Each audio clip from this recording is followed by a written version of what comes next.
Thank you for joining Politics Aside. And I'm going to start today's session with just asking a question. We're facing, once again, really down the barrel of a potential U.S. government shutdown. Now, that is very serious, and I do not take that lightly and understand just across the street, right behind me, it's being debated and will continue to be debated, but it seems like it's always being debated. And while we're on the topics, certainly of a U.S. shutdown, just to set the stage a little bit, I remain extremely concerned about the defense of our country, certainly the taking care of education, our seniors and our veterans and individuals with disabilities. But before we get into the particulars of a shutdown, I just really want to share with you quick history. There's been 14 shutdowns since 1981. And as a matter of fact, one of those shutdowns that was in 1982, there was a shutdown of the U.S. government because Congress, in its infinite wisdom and that of the White House, decided to have a barbecue at the White House for members of Congress, bless President Reagan. But at the same time, Democrats were having a fundraiser, $1,000 a seat. So if we go back in time, there literally has been lots of reasons. And as I've looked through these 14 different shutdowns, there's some similarities that in the threads that go through all these. And defense always seems to percolate to the top. Debates over who's in charge and how much spending from missiles to you name it. So my question today, and I have two experts that are joining me to answer the question, but my question today to our team on the call is a shutdown just baked into the funding of our military or defense establishment? Is it something now is just another Groundhog's Day, or is it something we really need to pay attention to? So I've invited, again, a part of our staff who I'll introduce in a moment, but most importantly, Chris O'Donnell is the former senior executive at the Department of Defense, 40 plus years of working in the defense since 1984. Also, Chris performed the duties of the Assistant Secretary of Defense for Acquisitions, where he oversaw defense contracts in the last shutdown. So, Chris, we're glad you're here. And Nate Fiala with our team at the Porter Group, who worked for the Department of Defense, worked at the Pentagon, 2.8 miles, I believe, from where I'm standing right now. And he is director of our defense portfolio at the Porter Group. So with that, Chris, is it baked in? Is this something we need to worry about when it comes to Homeland Security and defense, or is this a very serious issue? It's a very serious issue from a Department of Defense standpoint, because funding aside, and I'll talk about that in a minute, the most important part is you can't start a new program until Congress passes the budget with that program in it. So here we are trying to come up with new innovative technologies to deter the Chinese and the Russians, but a lot of those programs can't start until Congress passes the budget. So if that slips all the way until May, we've lost up to 6 months of time in which we could be deterring the Chinese and the Russians, because we're working towards a CR and then eventually, shutdown, CR, and then an omnibus bill. The other part of it is when the government shuts down, of course, the government employees are off. They're not doing their jobs, or most of them aren't. And that just slows the programs down, because a lot of the programs are funded in a 2-year process for research and development. And the companies understand how the budget works as well as we do. So when they look at what they want to do to meet their goals for the year, they like the contracts to slip over into that September, October, November, December timeframe, because it gives them a boost in their fourth quarter and their end of years. So the contracting officers are trying to get all these contracts negotiated, get the money obligated so that we can meet our promises to Congress about using that taxpayer money in a judicious way. And now all those contracting officers are out of work. So it just delays the whole process of us getting the contracts out, and it delays the program manager's ability to really keep things rolling, because once all those people are off, you've got to get them back in and working again. The good part on a lot of this is the contracts themselves. The contractors already have the funding, so they can continue to work on the programs. But it really affects the government side of the house. And then that rolls over into a CR, and those CRs really hurt the department. besides the fact that we can't do new starts, there's certain programs that have increases in funding that don't occur. And then we ask for anomalies from Congress. And the staffers and the folks on the committees are great about talking through these things. But we understand there's a lot of big decisions being made this year. We worked very hard last year with the appropriators to try to get money put aside for us to do multi-year contracts for certain things. And now that's all back into the negotiation process. And while the government is shut down, we're hoping that the committees are working on those bills and trying to get those things back into the budget as the president requested, and as we worked on for a long time last year with the proper staffers.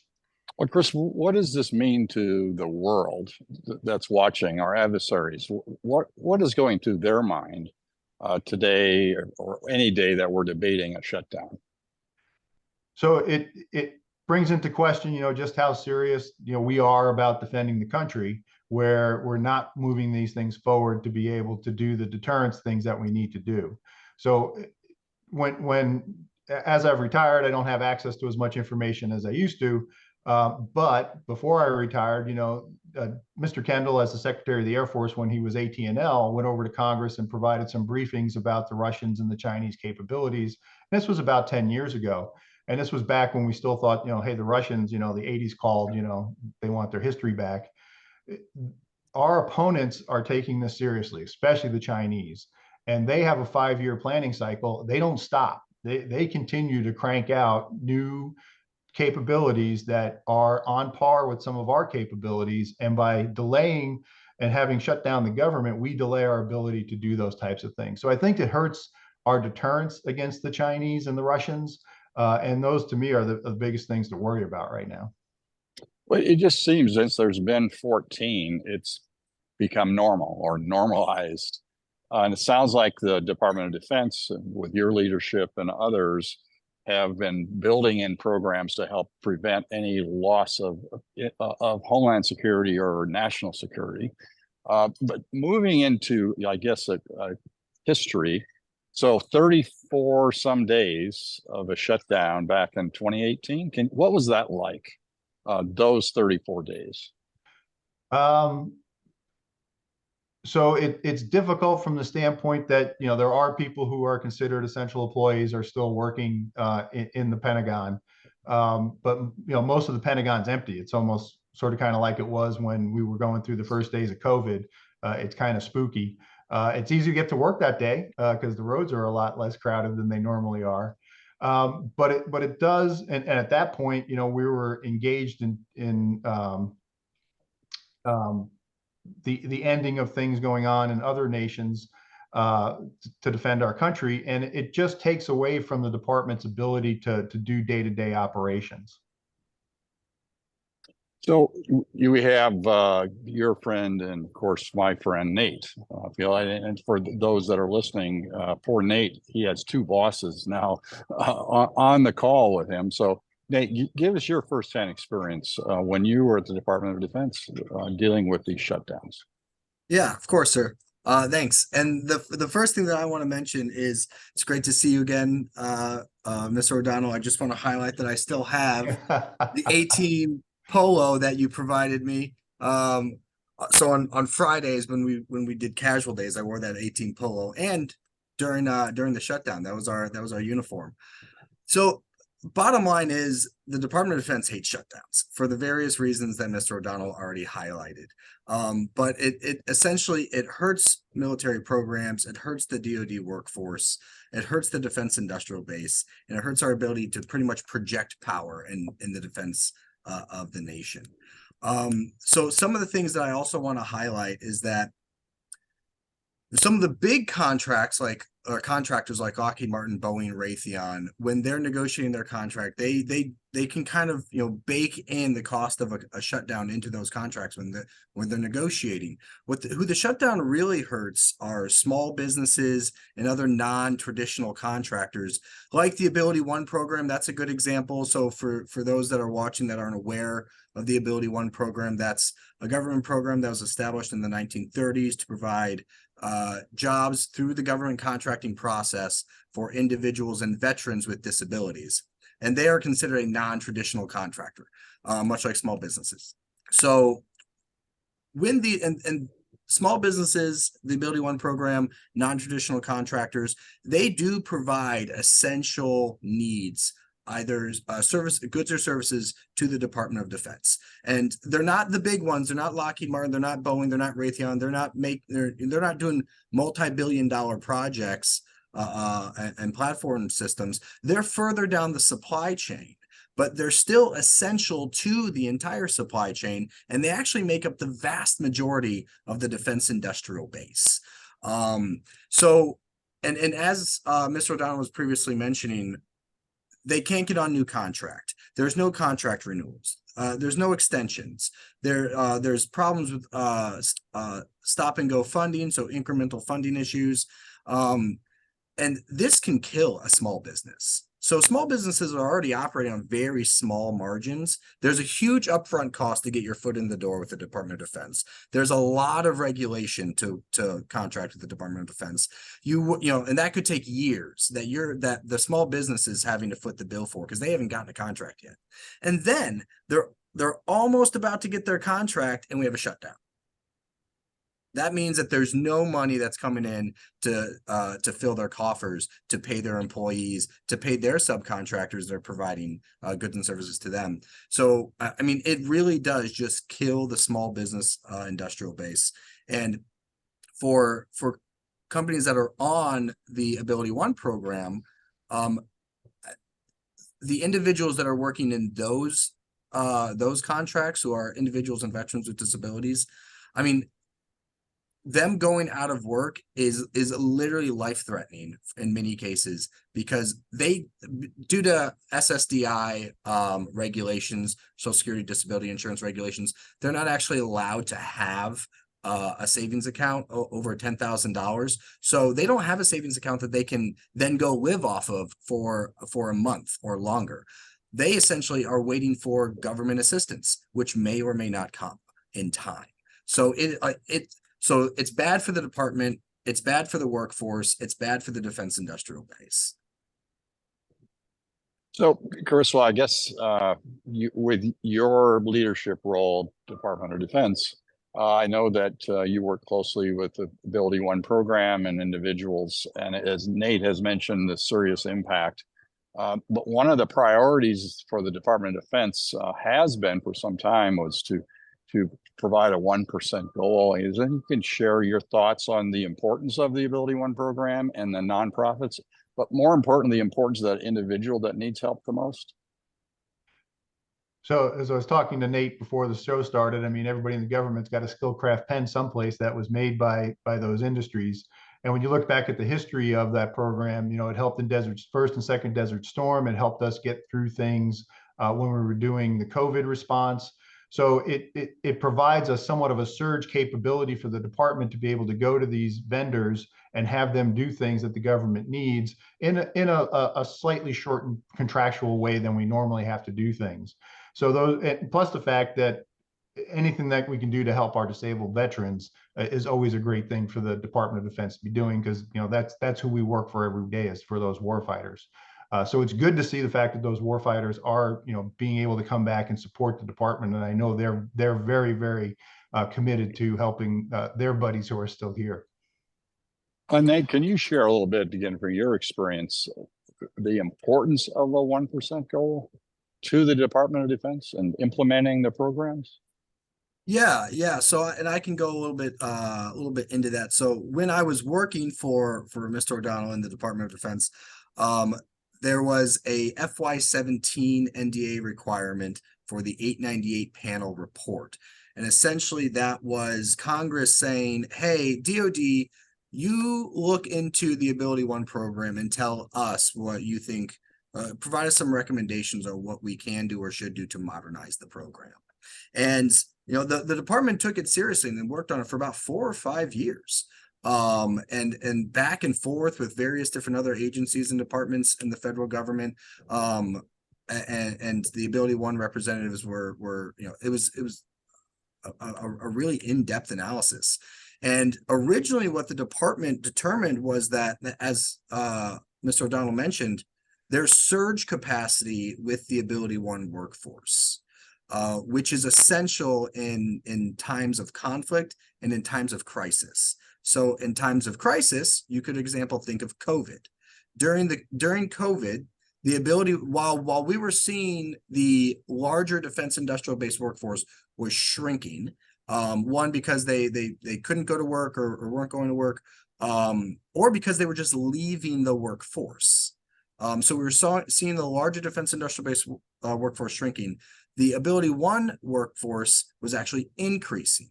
They were going to work because they were deemed essential. And Mr. O'Donnell, you probably remember James, who was our custodian who would come in every day. He was an Ability One contractor. Everyone on those custodial contracts, on those cleaning contracts, they're all Ability One contracts. So that's a time of crisis, was COVID, and Mr. O'Donnell did a lot of work during COVID to get those testers out to the nation. And you can talk a little bit about that if you want to, Mr. O'Donnell. That was actually a really cool time period. Well, not COVID, but like what the department was doing to assist with COVID. But also in conflict, when we are in a conflict scenario, the Ability One workforce is able to surge, because right now there are roughly 10 million individuals with disabilities, individuals and veterans with disabilities in the United States. The Ability One program employs 25,000 of them, which means that there is a large segment of that population that can still be put on contract and can still provide goods and services to the federal government. In fact, the original 898 panel report, I think it was a second or third report that they submitted, requested a 1.5% DoD contracting goal, which would be similar to a small business contracting goal, which would essentially put another 40 to 50,000 individuals and veterans with disabilities, would put them on Ability One contracts so that they can provide goods and services. The final goal that was submitted in February of 2023, so it was just published, was a 1%. And that would essentially double the amount of contracts that the Ability 1% could operate in, could take from the federal procurement list and move it over to the Ability One procurement list. Because right now, only about 0.5% of DoD contracts are on the Ability One procurement list. So if you were to get a 1% contract, that would essentially double the amount of contracts, which they could essentially double the amount of employees or individuals and veterans that they could employ. It's a fantastic program that provides essential goods and services to the department. Well, and Nate, doesn't Department of Defense, and this is for Chris as well, but you need authority to hire more individuals, correct? And that's, it's actually about the procurement list. So right now, things go on the federal procurement list. And what the Ability One program has is they have an Ability One procurement list.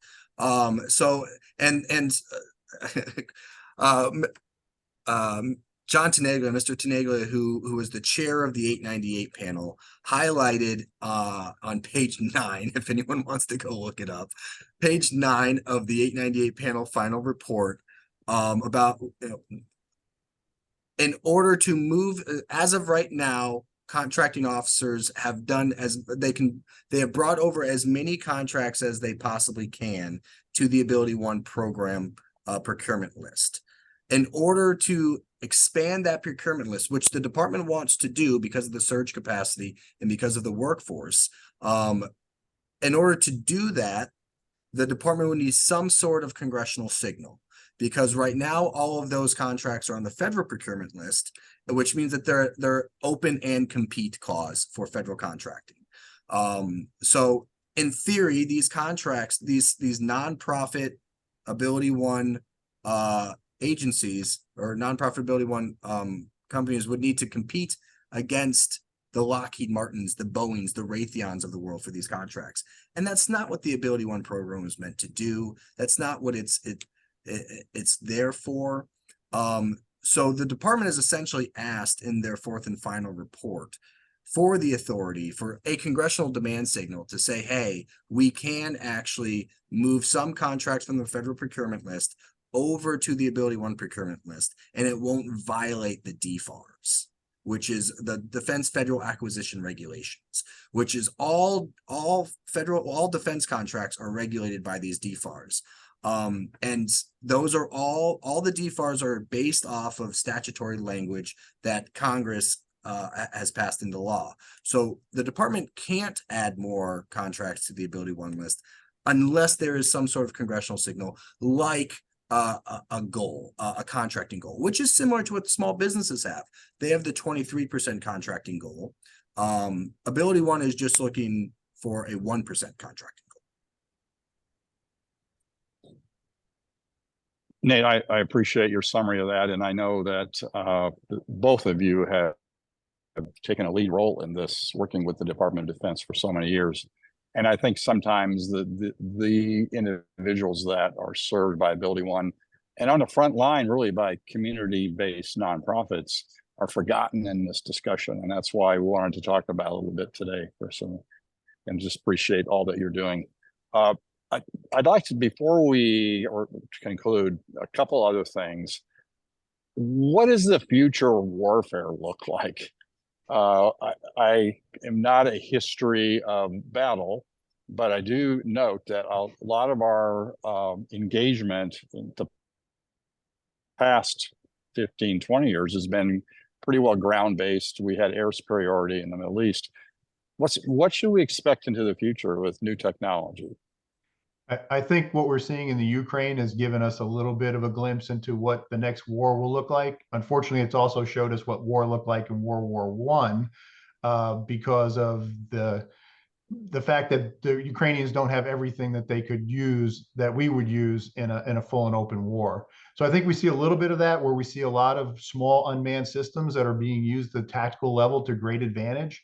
A lot of American companies have provided a lot of capability to the Ukrainians, either through USAID, the aid that the U.S. has given to the Ukrainians, or in some cases, the Ukrainians are buying them directly from the companies, or the companies are donating them. So you see the proliferation of these small quadcopters and other small UAVs showing you a whole different way of doing battle that we saw with ISIS, where while we had air superiority with ISIS with their small UAVs was actually scaring the heck out of the Iraqis, to the point where Iraqis had no problems dealing with 10,000 pounds of explosives in a wheeled vehicle. But if a quadcopter showed up and dropped a small bomb on the Iraqis, they retreated. And it was a big deal for some of the equipment that we were able to give to the Iraqis to move forward in Mosul. So you're going to see a lot more of that. And the recent announcement by the deputy of the replicator program, I think, is a challenge to both the department and industry to say, okay, well, what could we do in a very short amount of time to add more deterrence to our quiver to make the Russians and the Chinese think twice about doing anything. So I think as the replicator program moves forward with the very ambitious goals of getting things out there in 18 to 24 months, you're going to see this desire to, how do we make all of these systems work together? So when you start talking about how do things work together, the department's got the big JADC2 effort going on right now, which, when you look at what each one of the services are doing, is very impressive. Each one of the services is moving very quickly. And then we've got to figure out how to integrate all this at the OSD level. So we've got our chief AI office now in the department that's going to try to put all that together. And I think that's what you're going to see is, the concern people have is, if you're seen, you're dead. So, how do you see the other guy faster? And then how do you have the weapon systems to give you the reach to hit them before they hit you, before they can see you? So another big area that we've got to look at is the electromagnetic spectrum, because the Russians are very good at electronic warfare. The Chinese are setting new standards for electronic warfare, and also for how they do integrated surveillance and reconnaissance, especially when we start to talk about space assets.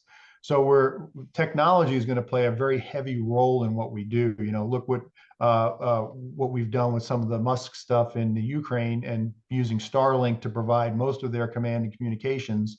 So we're talking about, how do we take these private innovations and put them in the hands of our warfighters so that they can do a better job against peer competitors. So I think we're in for a real revolution right now. The interesting part is that we've now grown a whole generation of military officers who are used to unmanned systems, whether those are, things as big as Reapers or things as small as bomb squad robots, that they understand that these things aren't there to replace them. They're there to help them do their job in a much more effective way. So I think we're much more open now to using the unmanned systems than we have in the past.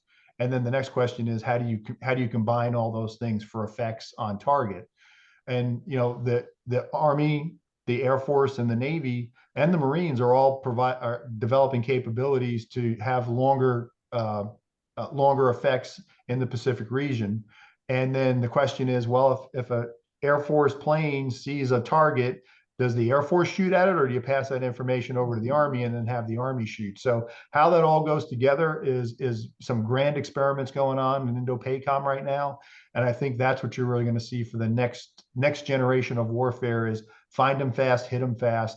And this grinded out warfare we're seeing in the Ukraine is not what you would see in a peer-to-peer competition that we were involved with. What should we be concerned with this new warfare we're talking about, that AI will someday, artificial intelligence, will be making these decisions? So in some cases, I'm not going to say AI is making those decisions, but when you look at some of our missile defense systems, machine learning and other things are already built into those systems. So whether you're an Aegis, whether you're a THAAD, whether you're a Patriot system, they're already using computers to try to handle all this data streams that are coming in, and then give the user an output that says, here's your choices. Do you want to shoot this, this, or this? And in some cases with our air defense systems, it's automated already. Which gets us into a whole nother conversation of killer robots and how all that's going to play out with conventional, unconventional munitions. But AI is for real, and AI is going to be and I'd say machine learning more than AI in some cases, because you want to specifically train your system to do what you want your system to do. So it's not going to be Chat GPT and, can you fire that missile and tell me what the best cappuccino is? It's going to be really, how do you take all of this data, integrate it, and then make decisions at a speed at which we can counter what our opponents are doing. So I can assume that is both good and bad, that technology. What keeps you up at night worrying about the future of warfare, and then how that fits into technology and the computer world? But my biggest thing that keeps me up at night is how is the United States Department of Defense going to keep up with our peer competitors?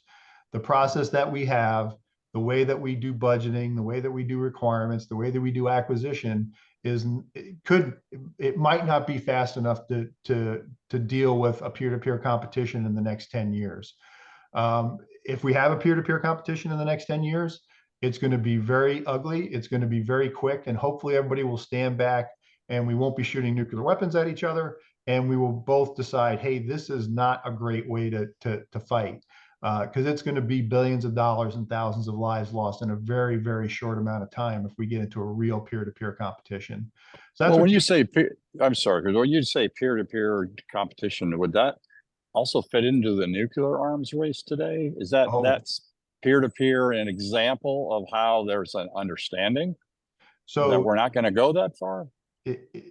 Deterrence is all. Nuclear weapons are all about deterrence, making sure that the other guy won't do something, because our retaliation is going to be so overwhelming that it's not going to make sense for them to do it. And we and the Russians have been doing this for decades. The Chinese, though, are jumped in, and the Chinese understand that they want to be a big player, so they are trying to get their nuclear forces to be able to compete with our nuclear forces. And the speed at which they are doing it is terrifying. And the United States is doing a great job, and Congress is doing a great job of providing the funding for us to redo all three legs of the triad at one time. I mean, we've got to replace the Ohio-class nuclear missile submarines. We've got to replace our land-based ICBMs, and the B-21 is going to be a great deterrent factor, I think, not just from a nuclear standpoint, but also from a conventional standpoint, that we may be able to be someplace anywhere in the world and be able to counter something that's going to happen with that platform. But no, most definitely we have to upgrade our nuclear deterrence, and it's primarily because the Chinese are starting to play catch up. Yeah, and the nuclear deterrent aspect is it's vertical escalation. And once we get into the concept of like the discussion or concept of vertical escalation, it becomes a very dangerous conversation very quickly. But with unmanned systems like drones, we're talking about horizontal escalation. So for example, Mr. O'Donnell, earlier you mentioned, in the Pacific Theater, a conflict in the Pacific Theater, we're working on kind of figuring out how we would how that conflict would happen or play out. And luckily, Mike Gallagher, for a long time, there were a lot of members on Congress that just couldn't conceptualize it. So Mike Gallagher did a war game scenario with members of Congress, and you could see, I mean, almost the day before and then the day after, you could see members of Congress, the brain just clicked. Like, look, we don't have enough ships. China, if you add China's their navy, their merchant militia, their their Coast Guard, you add all of it together, it's like 600 ships. We only have like, what is it, 278?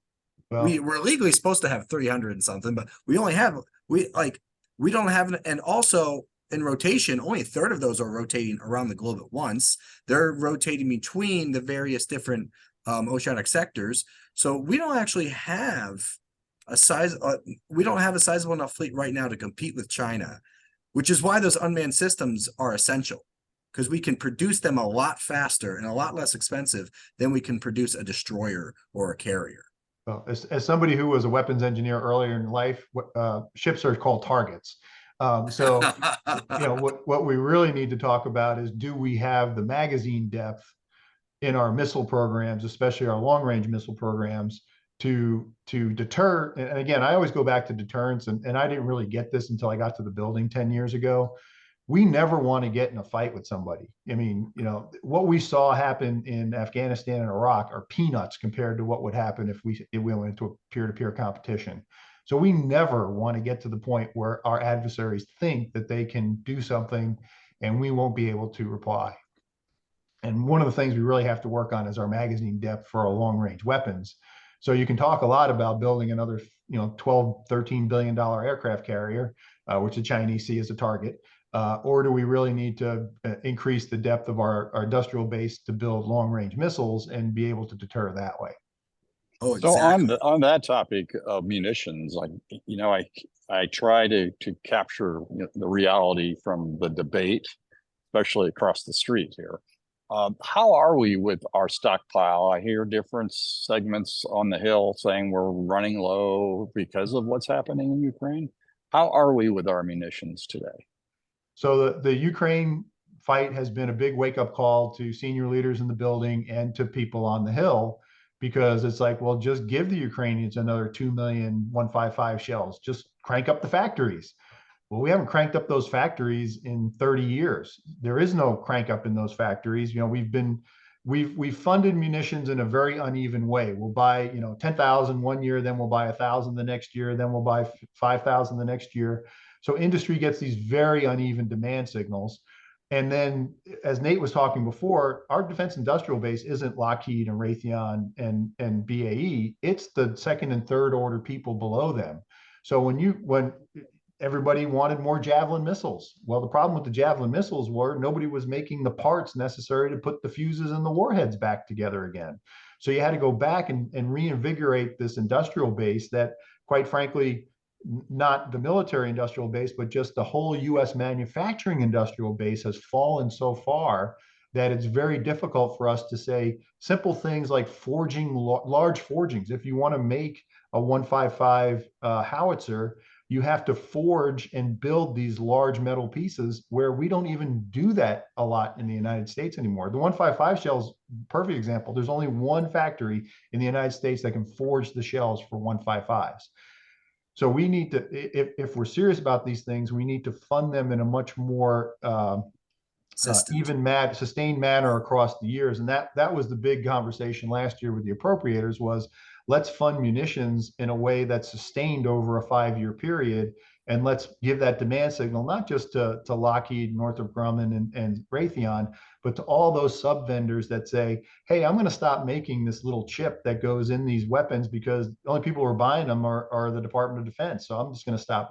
And we had that happen with Hellfire right in the middle of, the biggest parts of the war against ISIS. We almost ran out of Hellfires because we didn't have chips to put in the Hellfire fuses. So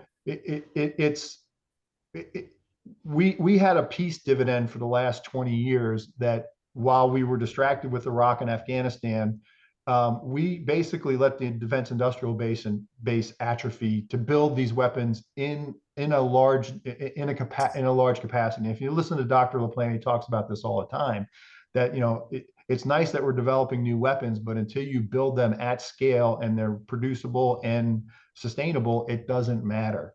And that's really where we got to get to, is that our defense industrial base and the third and fourth level suppliers see that there is a constant demand signal for these things. And we definitely have a constant demand signal for them. And it's shifting from what we did in Iraq and Afghanistan. As you said, sir, that was mostly a land battle against people that we had total air superiority against, and we could go anywhere we wanted at any time. To no, we're fighting opponents who have advanced area denial weapons that are going to keep our aircraft out, or at least are concerned about keeping our aircraft out. And how do we get that standoff distance to do things? So there's a whole different generation of weapons that we need to fight these peer-to-peer competitions, that we need to start really making sure the industrial base is strong to build those. And it's not, I just got done reading the Forge of Liberty, where they talked about what it took to get the American industrial base switched over to a wartime footing in World War II. That didn't happen in a month, or it took 3-4 years for them to turn American industry around, and it started before America entered the war. So I don't think we need to go onto a wartime footing, but we need to make better strategic decisions about what weapon systems do we need to ensure that we have enough of. And I think the department's done an excellent job in the last few years. Dr. Hicks has done an excellent job. CAPE has done an excellent job in looking at the big picture. The services worry about their Title 10 responsibilities, which is their job. And then the deputy and CAPE and OSD have been looking at, okay, well, what does that mean across the board? You have the greatest ship in the world with the greatest missile, but there's only so many of you. Shouldn't the Army have that capability? Shouldn't the Navy have that capability? I mean, the Air Force have that capability, Marines. So I think that strategic thinking is really going to help us be able to explain to Congress what we want to do, not so much on a program by program basis, but on a capability basis. We need the capability to reach out and touch people from further away. We need more capability to be able to sense things from further away. We need to be able to dominate the electromagnetic spectrum, and then figure out how we go about doing those things. And one important thing I want to highlight that you said there, sir, was demand signal. We have to send a demand signal to the defense industrial base, the third, fourth, fifth tier supply chain, further down the supply chain, so that the gears are moving. And that takes time. And in the munitions industrial base, it takes years.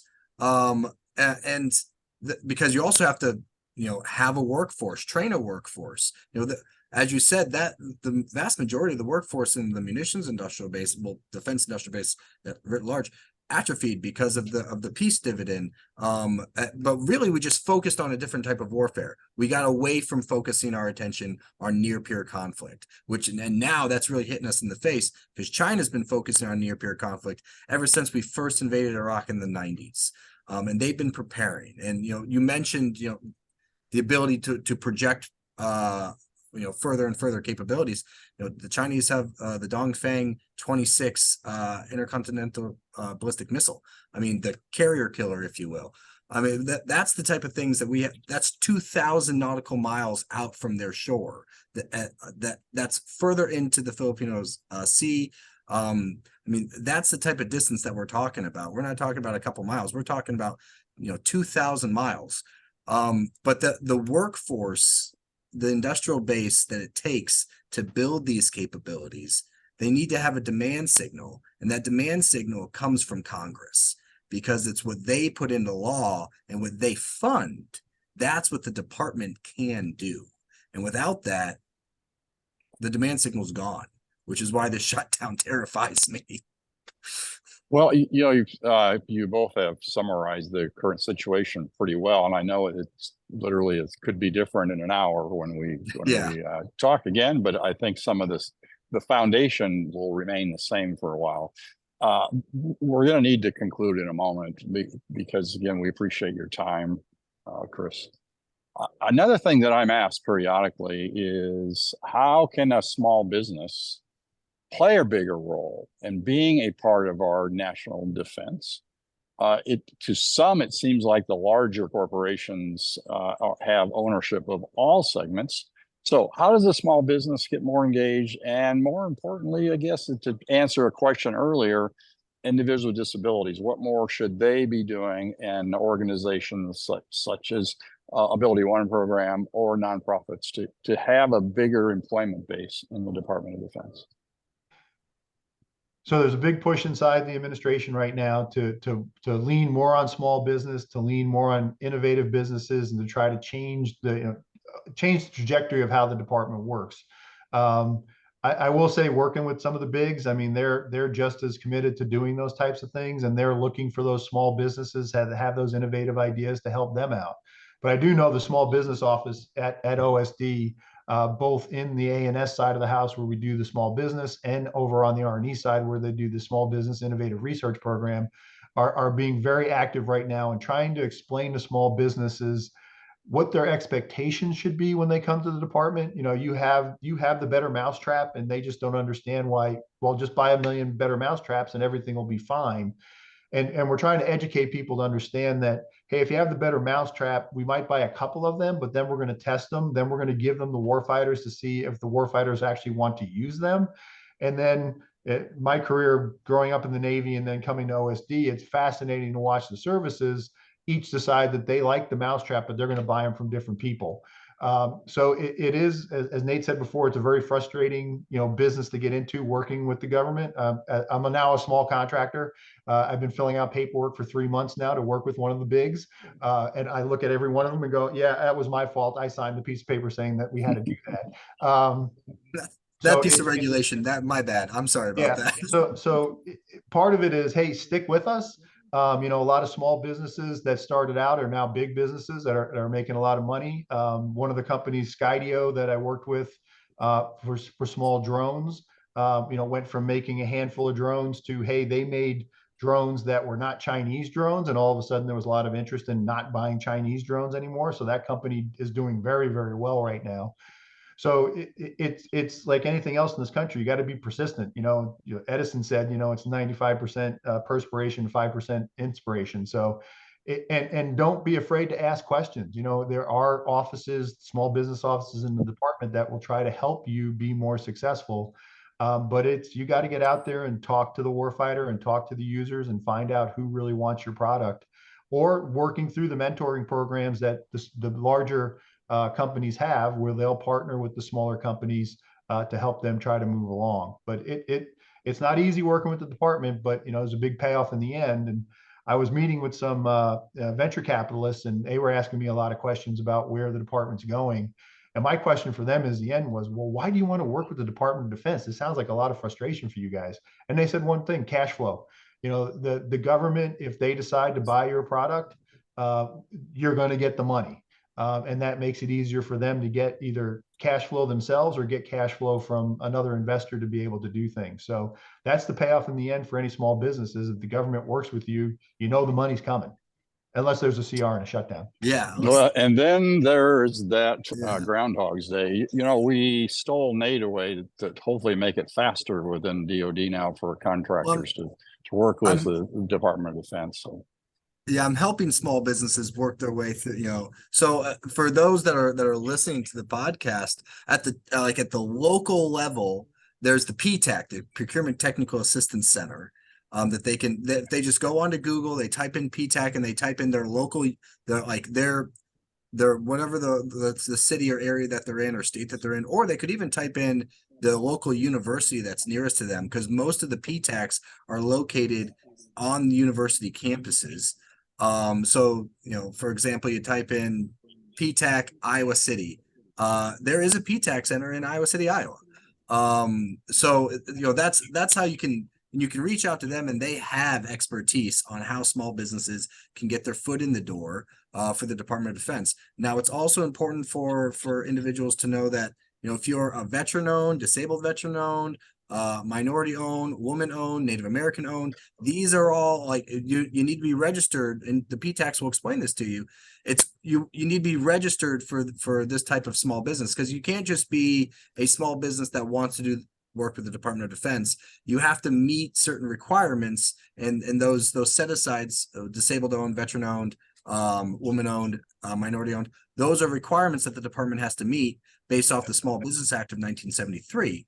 But also, as Mr. O'Donnell mentioned, the Mentor Protege is a fantastic program where a prime like Lockheed Martin, Raytheon, Boeing, they partner with the small business because that small business has something essential that the prime wants in one of their platforms or weapon systems.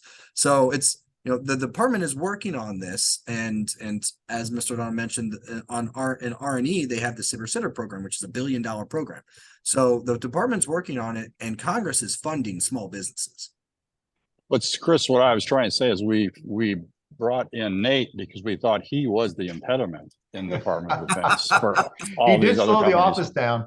I'm sure he did. The last question, and it's really back to something that Nate was talking about. Department of Defense, your department, your folks have been just stellar in focusing on individuals with disabilities. And, you know, we talk about it a lot because it's a passion for us, and we do feel an obligation to try to help people that need help the most. Is there any more you think that the disabilities community, the Source Americas, the Ability Ones, or NIBs, Industries of the Blind, can be doing to help DoD institute a goal such as 1%? Well, I read through the 898 report, and John Tenaglia, who is the defense pricing and contracting lead, and John is a great American who not only, you know, he was a retired Air Force colonel, has been doing a great job, but he also, during all of COVID, was one of the lead people in the federal government, making sure that we could get things very quickly to the American public to do things. You know, so I read through, and I take whatever John says seriously, and I agree with Nate that in the department, you got to set goals. If you don't set goals, I mean, every day a contracting officer's got 14,000 things they have to think about. So if you set a goal for them, and if you can increase that goal, I think it's a very good idea to say, hey, move these things over to the other side of the ledger so that, you know, people with disabilities have more of an opportunity to do this type of work. So with anything else, it's lobbying. I mean, you know, going to the Hill and saying, you know, it looks like the department is, if the department is willing to do something, then it just needs a little bit more push from the other side saying, hey, we really think this is a good idea, Congressman. Why aren't we doing more of this? So that they should be out there talking to their representation and saying, hey, we think this is a good idea. Especially, you know, you don't normally, when somebody says that, the department says no. This is a case where the department's actually saying yes, which is very rare. So, well, it's on the priority list. Is there a way to move it up the priority list within the DoD? You're talking about the legislative review process. So it was on, and that was for FY 22. It was a legislative proposal that was on the legislative review process list. But then it was taken off because the report wasn't done yet. And I'll answer that because I'm the only one that knows about that. I was the one that took it off because I was the one that took it off the list because the report wasn't done yet. Then we finished the report and published it in January, February of 23. So now it can be pushed, like the Ability 1% goal can be pushed with Congress, and we have been working there. That's great. Well, again, appreciate everyone's time. Chris O'Donnell, thank you so much for your public service. And I know a title doesn't always mean a whole lot. Your title means a whole lot as the Director of Defense, as of course with Nate, with our team, but as the former senior executive at the Department of Defense. We value your opinion, your insights, and are so proud of you for your service. So thank you for joining us. And Nate, thanks for joining us as well. Appreciate the invite, sir. It was a great time. Look forward to additional conversations. Yes, sir. Thank you.